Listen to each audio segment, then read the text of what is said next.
Welcome back to the deep dive. Today, we are taking on a topic that, well, it touches every single one of us, and it's currently defined by these really stark, almost frustrating contradictions. We're talking about the modern experience of aging. It's a genuine paradox, isn't it? Yeah. When you really look at the sources, at the data, it feels like two parallel universes are emerging for people in their 70s, 80s, and even 90s. Two universes is the perfect way to put it. Yeah, in one universe, you see these incredibly vibrant, highly engaged 85-year-olds who are, completely outliving all the old expectations. They're thriving. They're maybe even swiping left and right on dating apps, which is a whole world we'll get into. Exactly. And then you have the other universe. And in that one, we see this profound, just crushing isolation. And it's not just a feeling. It's directly linked to severe health risks, to premature death. And that core tension, that sharp contrast, is exactly what our source material lays out for us today.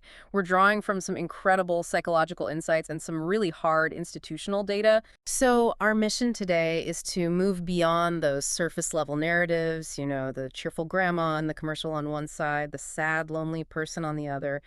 We're going deep into the sources. And we're pulling heavily from people like social psychologist Dr. Catherine Esty. Her work on the happiness curve of old age is just remarkable. It really is. And we're also leaning on essential studies from big institutions like the Pew Research Center and UC San Francisco to get that harder systemic view. So we're not just looking at what is happening. We want to understand how. How modern medicine, how the rise of technology, how these massive social shifts have fundamentally rewritten the last few decades of life. For better and for worse. For better and for worse. Yeah. We want to understand what actually contributes to a life of fulfillment in old age versus, what pushes people into this profound crisis. Okay, let's unpack this paradox. So I think we have to start with the big, genuinely surprising finding. It's often called the happiness paradox, and it completely flips the depressing story we've all been told about getting older. It does. The research points to what's known as a U-shaped curve of happiness over a person's lifespan. A U shape, right. Can you walk us through that? Sure. If you just visualize it, happiness generally starts quite high when you're young, then it dips, often pretty sharply. The stressful years. The stressful years, yeah. It usually hits its lowest point for most people somewhere in their 40s or 50s. That classic, midlife crisis territory we hear so much about. Okay, so that's the bottom of the U. That's the bottom. And then after that point, something remarkable happens. It starts climbing again. The data, and this is really consistent, shows that people in their 80s are often more content, they have higher emotional well-being than people in their 70s. Who are, in turn, often happier than people in their 60s. Exactly. The trend goes up. It sounds so counterintuitive, doesn't it? It really does. I mean, we're conditioned to believe that as your physical abilities decline, your happiness must decline right along with it. But this curve just it defies that logic. It does. But we have to add a really critical caveat here, because this whole happiness curve is, let's say, heavily conditional. Okay, what's the condition? The research is very clear on this. This increased sense of well-being, it only really holds true once a foundational layer is secure. And that is basic financial stability. Right, so if you're constantly worried about paying rent or buying food, none of this applies. Absolutely not. If an individual is struggling with poverty or housing insecurity, that stress is just going to override any of the psychological benefits of aging. Yeah. It's Maslow's hierarchy, really. Yeah. You need the base to be secure. But once that security is met, Once that's met, then these really interesting psychological shifts can take over and start driving contentment higher. so to understand the why behind this, the mechanism, we really have to look at the work of Dr. Catherine Esty. As you said, she's a psychologist, and she interviewed 150 people. In their 70s, 80s, and 90s, a huge undertaking. A huge undertaking. And she synthesized all of it into what she calls the 5 surprising truths about aging well. And I think we should dig into the first one because it's the one that's less about psychology and more about biology and infrastructure. Modern medicine has completely changed the game. Completely. This is really the foundation that the rest of the happiness paradox is built on. I mean, just think about it historically for a second. Dr. Esty, she noted that her own parents died relatively young. I think it was 65 and 72. And that wasn't unusual for their generation. Not at all. Life expectancy was lower, of course. But the critical part is that the quality of life toward the end was often just poor. It was defined by debilitating pain, by untreated chronic conditions. And today? Today, we have a higher life expectancy and a far, far better quality of life in those final decades. That's the key difference. So it's not just about adding years to life, but adding life to years, as the old saying goes. It's about aggressively maintaining your ability to function. Exactly. We're talking about massive improvements in things like pain management. Whether it's for arthritis or other chronic conditions, we're just better at controlling pain, which allows people to stay active. And the success of modern surgery, I mean, that's a huge piece of this. It's enormous. The precision here is what matters. It's the ubiquity and the reliability of joint replacements. New knees, new hips, new shoulders. These aren't minor fixes. A new hip can be the difference between being mobile and being confined to a chair. It's the difference between total loss of mobility and an active life. Hmm. And beyond just the big surgeries, it's the technology that prevents that kind of sensory isolation. Like what? Advanced hearing aids that actually work, that are discreet. And quick, incredibly successful procedures like cataract removal. I mean, that used to be a huge deal, and now it's a routine outpatient procedure. All these things keep people functional, active, and crucially engaged with the world around them. Right, but I want to introduce a point of maybe necessary skepticism here, which the sources do touch on. Dr. Esty herself, at 90, she shared this anecdote about her own life. Right. She admitted that staying functional requires, and this is her quote, a lot of doctors. A lot of doctors. She manages multiple chronic conditions. She had 2 falls in just 4 months. And she requires regular care from a whole range of specialists, orthopedists, ophthalmologists. So you have to ask the question, is this massive, expensive, medically managed decline really better aging? Or is it just a more exhausting, more complicated way to stay alive? That's a crucial distinction. And the sources don't shy away from that reality. Mm. It is exhausting. It takes a ton of financial resources, a ton of organization, a lot of dedication from the individual. But the consensus seems to be that the effort is worth it. It is, because the outcome is so much better than it was for previous generations. Dr. Esty, despite the falls and managing all those specialists, still attends 3 exercise classes a week. She walks over 1.5 miles on the other days. So the trade-off is higher medical management for sustained, high-quality engagement. Exactly. It's something her parents could never have dreamed of. It's the ability to actually do the Zumba class, even if it took 3 different specialists to fix your joints first. It's not effortless, but the medical tools give you a choice that previous generations just didn't have. And that brings us right to the second truth, which challenges another one of those grim old assumptions. This one's about the mind.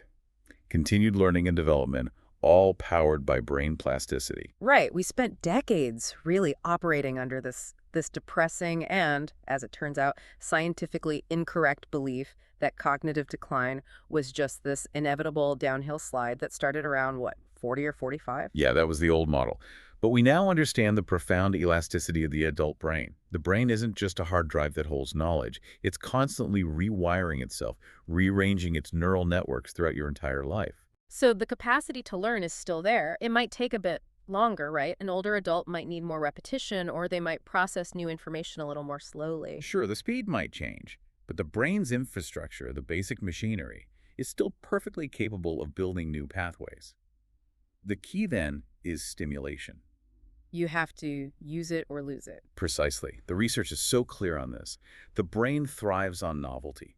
When older adults engage in new activities, especially things that require complex coordination or language skills, they are actively building up what's called cognitive reserve. And Dr. Esty's own example is so powerful here. She's learning conversational French and taking Zumba classes at 90. And those aren't random choices. Learning a new language, mastering complex, new dance steps. Yeah. These are deliberate, high-impact acts of brain stimulation. They help maintain cognitive sharpness far beyond what we used to think was possible. It really feels like the antidote to decline isn't fighting against time itself, it's fighting against stagnation. That's it, exactly. Which leads us to the third psychological truth, and this one is maybe the most profound shift of all. It's about increased gratitude and satisfaction, the real fuel for that paradox of aging. This is the psychological engine driving that U-curve back up, isn't it? It is. I mean, think about it. Despite the inevitable, the accumulation of losses, the passing of a spouse, of siblings, of friends, the reduction in your own physical abilities, mental health and happiness often improve. How do psychologists explain that? A lot of it comes down to something called socio-emotional selectivity theory. The basic idea is that as people realize their time is limited, They start to prioritize emotionally meaningful experiences over, say, future-oriented goals, like climbing the career ladder. So they literally stop sweating the small stuff and reprioritize what actually matters. Exactly. They develop this incredible capacity for maintaining a positive attitude. The sources quote Dr. Esty on this point, and it's so powerful. She says, "We realize that we are lucky to be alive. Fewer than 2% of Americans live to 90. Therefore, we don't want to waste a second complaining." Wow. That awareness of your own mortality, it completely flips the script. It goes from being a source of despair to a source of profound gratitude. It does. You stop dwelling on what's wrong, what's missing, and you focus with this incredible intensity on the time you have left and the people you get to spend it with. That reframing is monumental. When you start to view your continued existence as Hmm. this stroke of luck, this finite gift, you naturally start to feel satisfaction with what you have rather than constantly chasing what you don't. And that profound shift links directly into the fourth truth, living in the present. When life's uncertainty becomes a daily reality, the impulse for long-term planning just, it sort of evaporates. The research suggests that older adults often stop planning more than about 18 months ahead. Right, because they understand that life can shift on a dime. A sudden illness, Yeah. an accident. Oh. It's an acceptance of the limited time you have left, not a paralyzing fear of it. And that acceptance, it seems, also frees them from the past. It does. The interview suggests that by the time you're 75 or 80, most people have largely made peace with the choices they've made. The massive anxiety that younger adults feel about the what ifs, What if I had taken that other job? What if I had married someone else? all of that just fades away. They have very few deep regrets about the fundamental arc of their lives. They've reconciled their personal history. And once you stop agonizing over the past and you stop obsessing over an unknowable future, what fills that mental space? Simple present pleasures. It's a profound simplification of life.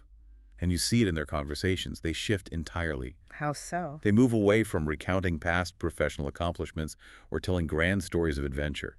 Instead, they focus on the immediate, tangible reality. Like the nuances of a sporting event or a favorite TV show. Exactly. The pleasure of a cup of coffee with a friend or simply observing the neighborhood during a walk, maybe even just looking at the stars. It's all about optimizing the emotional reward of the current moment. And that focus on simplicity leads us to the fifth, and you could argue the most powerful truth of all. It's the real centerpiece of late life happiness. Relationships are the true source of joy. This is the ultimate lesson. It's what everything else boils down to in the sources. Younger people are constantly in a state of acquisition. Acquiring degrees, acquiring homes, acquiring status, wealth. Right. But older people, having moved past the time-consuming, and let's be honest, often transactional nature of their careers, they gain what Dr. Esty beautifully calls the gift of time. And they deliberately reinvest that gift. It's a shift from prioritizing wealth acquisition to prioritizing connection acquisition. Absolutely. Spending time with family, children, spouses, parents, and especially grandchildren, that becomes the absolute core definition of a successful life. The professional identity fades away, and the personal, relational identity takes center stage. And it's not just family, is it? The sources highlight that friends become more and more vital as people age. Incredibly vital. That network of friends provides flexibility, emotional safety, and sustained engagement, especially when family members might live far away or just have their own busy lives. So the overall picture of successful aging, it's really this combination of medical enablement and psychological reevaluation. That's a great way to put it. You leverage the medical advances to stay functional, you embrace new challenges to stay sharp, and critically, you shed all those old anxieties to prioritize human connection above everything else. Okay, so if relationships are truly the key source of joy, which Dr. Estes' research just overwhelmingly confirms, They are. then we have to ask the next logical question. How are people who find themselves unexpectedly single later in life navigating that search for connection, especially in a world that's now so defined by digital tools? This brings us to a massive socioeconomic shift. It's the phenomenon of the silver splitters. Right. And the market demand for new companionship among older adults is just, it's enormous. It's being driven by the fact that the divorce rate for couples over 50 has literally doubled since 1990. Doubled. And that's a result of a few things, really. Increased longevity is a big one. People realize they might have another 2 or 3 decades left, and they don't want to spend them in an unhappy marriage. There's also just a lower tolerance for it now. A much lower tolerance. And according to the Pew Research data, this is a huge demographic that's actively seeking connection. We're talking nearly 13 million people in the grandparent age demographic in the U.S. alone who are looking for companionship or a new partner. And of course, where there's massive unmet demand. Silicon Valley quickly follows. Software developers recognized this was a huge underserved market, and that led to this boom in specialized dating apps tailored specifically for mature users. And these aren't small niche apps anymore. Not at all. They're significant players. Lumen, for example, it launched in 2018. It specifically targets the 50 and over user base, and it blew past 1 million downloads really quickly. And these apps, they have to build in features that maybe younger apps don't worry about as much, right? They do. They need to build in security measures. They often limit the number of initial chats you can send, and they require authenticated photos to try and curb the kind of fraud and catfishings that can be a real problem. And then there's Our Time, which is another major platform. Right. Our Time boasts 2 million users. The sheer volume of people on these platforms shows that digital dating isn't just for millennials anymore. It's mainstream for all ages. But for seniors entering this digital world, especially if they were, say, married for decades before the internet was even a common thing, it has to be a huge adjustment. It's a culture shock. The psychologist Chloe Carmichael, her work is cited in the sources, she notes that while seniors might feel like they're reliving their youth in some ways, they face this incredibly steep learning curve. The unspoken rules are different. Totally different. The norms of digital communication, of dating behavior, things that younger generations just take for granted, they often feel confusing or unusual. And that can lead to a real lack of confidence. Let's look at some of the specific user experiences from the sources because they really illustrate how complex this transition is. Okay, let's start with Maria Rodriguez. She's 54, from Long Island. She had recently ended a 30-year marriage. 30 years. And she initially tried the traditional route, right? Being set up by friends. She did. And it led to this terrible first date. The man was overbearing, he moved way too quickly, and it just violated her sense of comfort and her boundaries. And that failure seems to have been the thing that pushed her into the digital world. It was the catalyst. She basically concluded that, quote, swiping left and swiping right is now the viable, if maybe confusing, path forward. She's adapting to the modern style. But it seems like she's doing it on her own terms. She is. Critically, she made a point of not pressuring herself to just jump into a new relationship.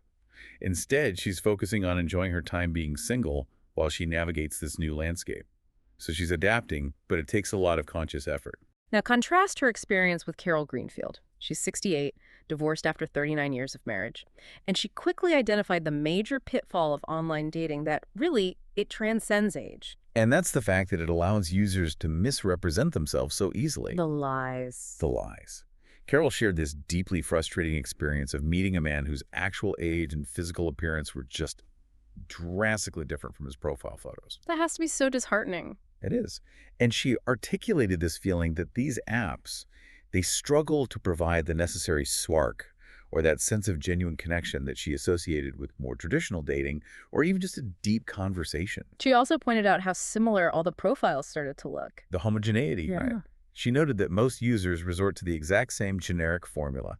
Great personality, intelligent mind, highly educated. When everyone claims to be exceptional in the exact same way, the words become meaningless. They do. It makes it nearly impossible to figure out who might have authentic connection or real compatibility just by reading a profile on a platform. And this brings us to Michael. He's a 54-year-old businessman from New York, and his story perfectly encapsulates what the sources call the candy store phenomenon. The potentially overwhelming and psychologically damaging effect of infinite choice. So Michael admitted that he felt embarrassed at first, using dating apps after his 18-year marriage ended. A lot of people do. But once he started, the dam just broke. He became, and this is his phrase, intoxicated with the spoils. The sheer volume of women he could suddenly access felt like this limitless buffet where he could just swipe and choose. And he really explored the extreme end of that buffet, didn't he? The sources note he dated very widely, including, I believe, a 23-year-old fashion model he met online. Wow, so that just illustrates that intoxicating, almost limitless feeling of opportunity. But that freedom, it came with a profound emotional cost. It did. The constant stream of what he called aimless dates quickly led to this deep feeling of emptiness, of emotional detachment. The search, which he started as a way to find connection, it actually became a source of his own alienation. So what was his resolution? Because that's maybe the most telling part of his story. His resolution is the key data point here. Michael eventually abandoned the apps and returned to traditional matchmaking through a friend's introduction. And that led him to a 46-year-old businesswoman. Right. And it became a long-term relationship grounded in shared professional and personal standards. His conclusion really cuts to the heart of the matter. He realized he wanted shared values, shared standards, a deeper connection based on real compatibility. Not just the random, superficial connections that the online algorithm was generating for him. So as Dr. Carmichael summarized this whole phenomenon, older clients like Michael often feel like a child lost in a gigantic candy store. It's the perfect metaphor. When you're presented with limitless, low-commitment options, you can struggle to find the path that actually leads to a fulfilling, mature partnership. And that leads many people, like Michael, to eventually return to more traditional, curated methods of finding a connection. Okay, so we've spent a good amount of time exploring this really inspiring reality of seniors who have the financial, the physical, the social capital to age happily, to learn French, to navigate digital dating. But that success is so heavily conditional on stability. It is. And now we have to confront the reality of that parallel universe. What happens when that foundation crumbles? This is the dramatic and I think critical shift in the sources. We're now detailing the profound crisis of isolation and its tangible, lethal link to your health. This isn't just about feeling sad. This is about an increased risk of dying. Let's start with the statistics on just how widespread isolation is. That 2012 study led by Dr. Perisinato. Right. They examined about 1,600 people, all of them over the age of 60, and the number they came back with was just startling. A massive 43% reported being lonely. 43%. And this is a global crisis. We see UK data from 2016 showing that thousands of older citizens are living in this state of profound, heartbreaking loneliness. And this loneliness is not benign. It's not just an emotional state. The sources explicitly connect it to severe physical health deterioration. Absolutely. The 43% who reported being lonely in that 2012 study, they showed significantly worse levels of physical activity than their non-lonely peers. But more alarmingly, They had a measurable higher risk of mortality within just 6 years. within 6 years, loneliness is killing people prematurely. It's a direct risk factor. So how does that work? How does the psychological state of being lonely translate into physical death? It's a complex physiological mechanism, but we can trace it back to foundational research by Professor Cacioppo in the 1990s. He established that prolonged social isolation actually increases your stress hormone levels, We're talking about cortisol. primarily cortisol, yeah. Yeah. And that drives systemic inflammation throughout your body. At the same time, it reduces the production of your white blood cells, which effectively compromises your immune system. So your body is in this perpetual state of fighting an internal stress response while its ability to fight off external infections is diminished. Precisely. This biological reality means that loneliness is functionally a public health risk factor, right on par with things like smoking or obesity. It contributes to cardiovascular risk, it exacerbates inflammation, and it just accelerates general decline. And it worsens outcomes for existing illnesses too, right? It does. Studies have shown that for diabetic patients, for example, loneliness increases rates of depression and smoking, which makes managing their condition much more complicated. And there's even a potential link to cancer survival rates. A sobering one. Research from the American Cancer Society suggests a link between a lack of close companionship and potentially lower cancer survival rates. The point is, the lack of connection isn't just emotional pain, it is a systemic assault on the body. And this inherent vulnerability, it gets compounded when cognitive impairment enters the equation. That's when we see this catastrophic systemic failure within our healthcare system, which the UC San Francisco study highlighted so clearly. The UCSF research found that our current U.S. healthcare system is, and this is a direct quote, poorly equipped to manage people who are living alone with dementia, or even just mild cognitive impairment, or MCI. And this is a massive issue because a huge number of people are in this exact situation. A huge number. About 25% of Americans with dementia or MCI live entirely alone. And that places them at an extremely high risk for all sorts of bad outcomes. What are the specific dangers that these individuals are facing when they don't have that social safety net? The sources detail these really severe tangible risks. Medication confusion is a big one. Taking the wrong dose, forgetting doses, or mixing up different prescriptions. That can be fatal. Unsafe driving. Unsafe driving, leading to accidents, wandering outside the home, resulting in them getting lost, getting exposed to the elements, and critically, missing crucial medical appointments because they just lack the basic ability to organize their schedule or travel independently. The underlying problem seems to be that the healthcare providers themselves who were interviewed for the study, they expressed this deep concern that so many of these patients lack even the most basic information or contacts. Yes, they often don't have any emergency contact numbers on file. They have no friends they can call in a crisis. Many of them can't correctly complete the necessary medical forms or paperwork. And that creates a vacuum. It does. When these isolated, cognitively vulnerable individuals encounter even a minor hurdle, they have no support structure to stop them from, quote, easily losing control. And they enter this rapid spiral of decline. A decline due to untreated illness, malnutrition, or severe self-neglect and falls. Exactly. And we have to discuss the systemic barriers that are actively preventing them from getting help. It's a shocking financial obstacle course. It really is a failure of policy, isn't it? It is, absolutely. The lead author of the UCSF study, Dr. Portocolone, she highlighted that approximately 79% of people with cognitive impairment do not qualify for long-term home care aid through Medicaid. 79%. Why is that number so high? Because Medicaid is fundamentally an insurance program for the poor. So even if these patients have relatively modest assets, maybe a small amount of money saved up or a home that they own, they often exceed the extremely low asset and income limits that are required to qualify for that long-term care support. So they're deemed too wealthy for poverty assistance, but they're too poor to actually afford the thousands of dollars a month required for continuous private home care. They're trapped in the middle. And then you look at the other main system, Medicare, which covers seniors over 65, regardless of their income. Medicare requires a crisis before it steps in. And that's the most frustrating barrier to any kind of preventative care. For a patient to receive home care assistance under Medicare, they have to have already experienced an acute phase. Which means they have to have already been hospitalized.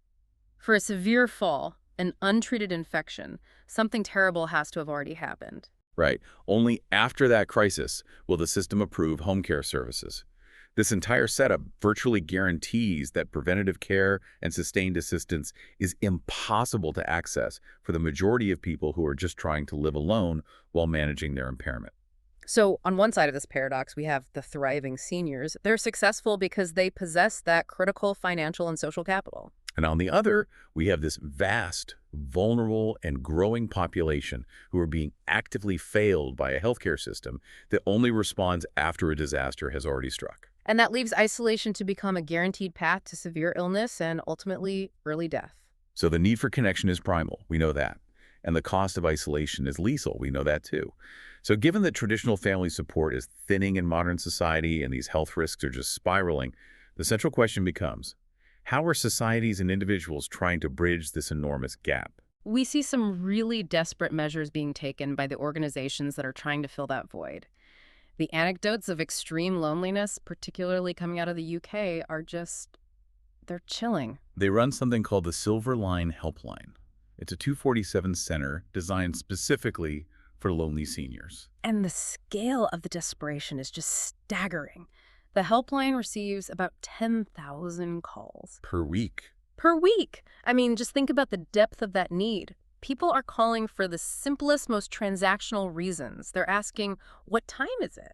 Not because they need to know the time, but purely for that momentary comfort of hearing an engaged human voice on the other end of the line. And sometimes the stories are just profoundly tragic. There was the case of the 80-year-old woman who called the helpline. The operator was trying to engage her, asked who she celebrated her 80th birthday with. And she replied, simply and just heartbreakingly, alone. The sources indicate that she died shortly after hanging up the phone during that call. It just drives home this stark reality that not every senior has the comfort of making a final, loving call to someone. Many of them die in profound silence and isolation. And this crisis is absolutely global. It doesn't matter what the cultural expectations are. The sources share this intensely painful story of an 80-year-old Chinese mother who died by suicide. And she left a farewell letter to her 4 children and 8 grandchildren. The title of the letter alone was devastating. It was, "Thank you for taking care of me, but I regret giving birth to you." That opening.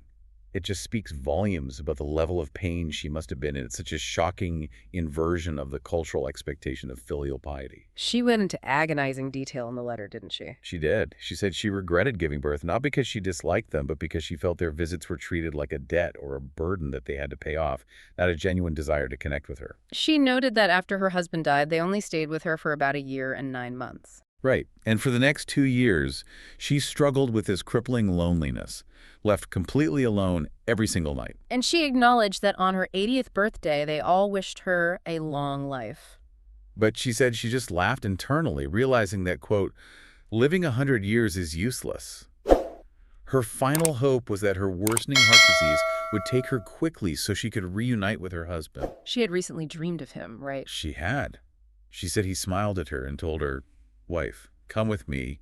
You won't feel lonely anymore. That letter, it just reveals the deep, corrosive nature of being neglected by the very people you dedicated your life to raising. It forces us to confront this failure of modern life to accommodate the fundamental human need for sustained connection. The pain she's describing, it isn't physical.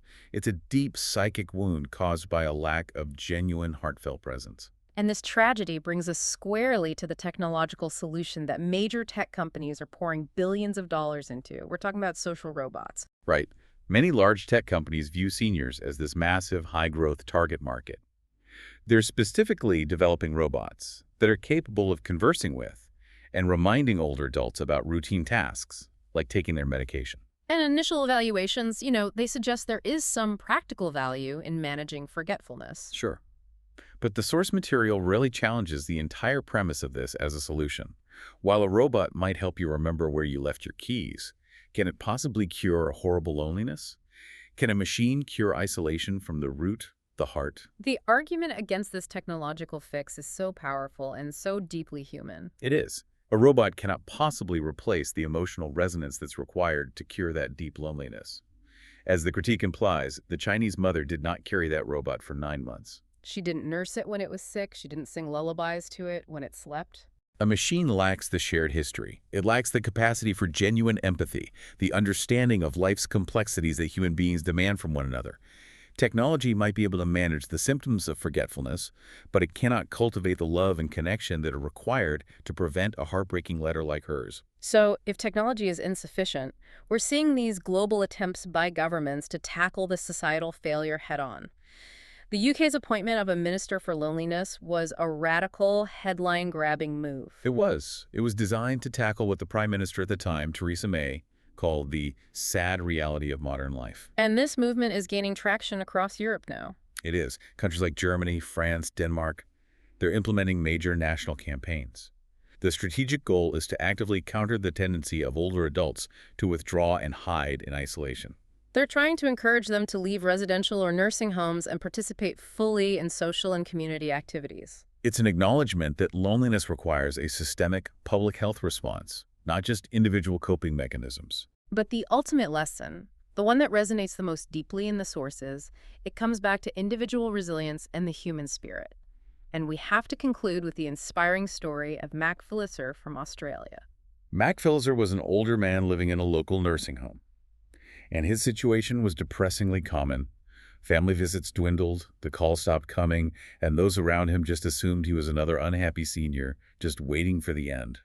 But a nurse made this surprising discovery, a crumpled piece of paper that was found in his room. It wasn't financial, it wasn't a will. It was a deeply personal, powerful poem detailing his life's entire journey. And the first part of the poem was predictably sad. It detailed the shadow that fell after his wife died, the distance from his children, and that painful recognition that old age comes crudely, almost like a joke. It was an expression of profound loss. But the poem didn't end there, did it? It took this powerful, almost defiant turn. He recounted remembering both joy and sorrow, describing how his heart suddenly revived, and he declared, quote, "I love and I live, starting once again, though the remaining moments are few and short." It's an incredible shift in tone. It is. And the poem concluded with this powerful lesson, directed right at the reader at us. He was urging us to look beyond the frailties of age and see the enduring spirit that's still within. He wrote, "Open your eyes and see, not an old man. Come closer and see, a truly young me." Mac Phyllis's story went viral for a reason. It cuts through all the technological noise and the policy barriers. It's a powerful reminder that while we will all age and we will all face loneliness to some But degree, sources suggest that we have to start building our own resilience and learning how to self-cure loneliness now, while we still have the time and the ability to build those strong, sustainable human networks that will carry us through. Hashtag tag outro. so we have spent this deep dive wrestling with the central paradox of modern aging. On one side, you have 80-year-olds achieving levels of happiness and contentment that were previously unimaginable. They're joining Zumba, learning languages, they're actively dating. And yet, tragically parallel to this, we see these devastating rates of physical decline and mortality that are directly tied to profound loneliness, a loneliness that's made so much worse by systemic failures in our healthcare policy. The ultimate synthesis of all of our sources, from the successful psychologist to the lonely Chinese mother and the resilient Australian poet, is that genuine, deep relationships are the ultimate source of human joy and well-being. And the absence of those connections carries a lethal, quantifiable cost. Michael retreated from the dating buffet because he realized that quantity could never substitute for shared human standards. Yeah. The Chinese mother's sorrow confirmed that a robot cannot replace the history of love. The enduring message is crystal clear. The only cure for loneliness lies in connection. We know technology is insufficient, and that poem suggests that we have to be proactive about this for our own futures. We have to start now. So, we want to leave you with this final challenging question for the week. Something for you to mull over and maybe even act upon. If the solution to your future happiness lies in your present connections, what practical, meaningful steps can you take today to ensure that the relationships you value, the ones that truly matter, remain strong and central, actively resisting the creeping isolation that modern life so easily imposes?